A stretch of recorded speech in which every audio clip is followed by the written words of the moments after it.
बिस्मिल्लाहिर्रहमानिर्रहीम।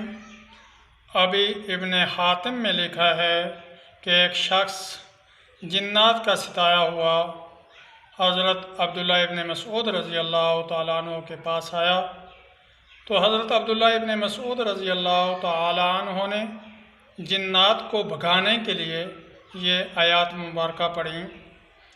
बिस्मिल्लाहिर्रहमानिर्रहीम।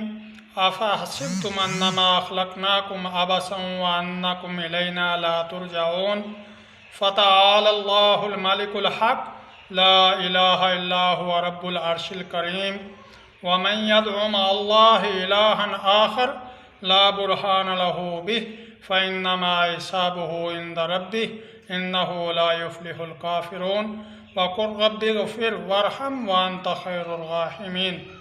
हज़रत अब्दुल्ला इब्न मसूद रज़ी अल्लाह तआला अन्हु ने इन आयात के साथ वो शख्स पर दम किया तो अल्लाह रब्बुल इज़्ज़त ने जिन्नात से उसकी हिफाजत फरमाई। तो ये बात नबी अकरम सल्लल्लाहु अलैहि वसल्लम के सामने ज़िक्र की गई तो नबी अकरम सल्लल्लाहु अलैहि वसल्लम ने हज़रत अब्दुल्ला इब्न मसूद रज़ी अल्लाह तआला अन्हु से पूछा कि तूने कौन सी आयात पढ़ी।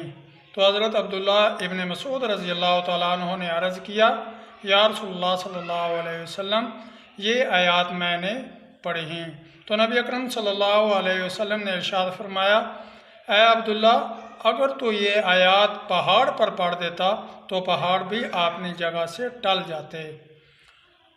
अबू नईम से मरवी है कि नबी अकरम सल्लल्लाहु अलैहि वसल्लम ने हमें एक लश्कर में जाते हुए ये आयात पढ़ने की तलकीन फरमाई तो हमने सुबह और शाम इन आयात को पढ़ा तो अल्लाह रब्बुल इज़्ज़त ने हमें सलामती के साथ वापस घर भी लुटाया और बहुत सारा माल गनीमत भी अता फरमाया। बाज़ बुज़ुर्गों ने इन आयात की फजीलत में लिखा है कि जो लोग बातिल में किसी मुकदमे में नाहक मुकदमे में फंसे हुए हों तो वो इन आयात को पढ़ें तो इंशाअल्लाह अल्लाह रब्बुल इज़्ज़त उनको कैद से उस मुकदमे से बरी फरमा देंगे। बहुत ही पावरफुल वजीफ़ा है। नबी अकरम सल्लल्लाहु अलैहि वसल्लम का इरशाद फरमाया हुआ कुरानी वजीफ़ा है, इस पे अमल करें, इंशाअल्लाह अल्लाह रब्बुल इज़्ज़त हमारी तमाम मुश्किलात को हल फरमा देंगे।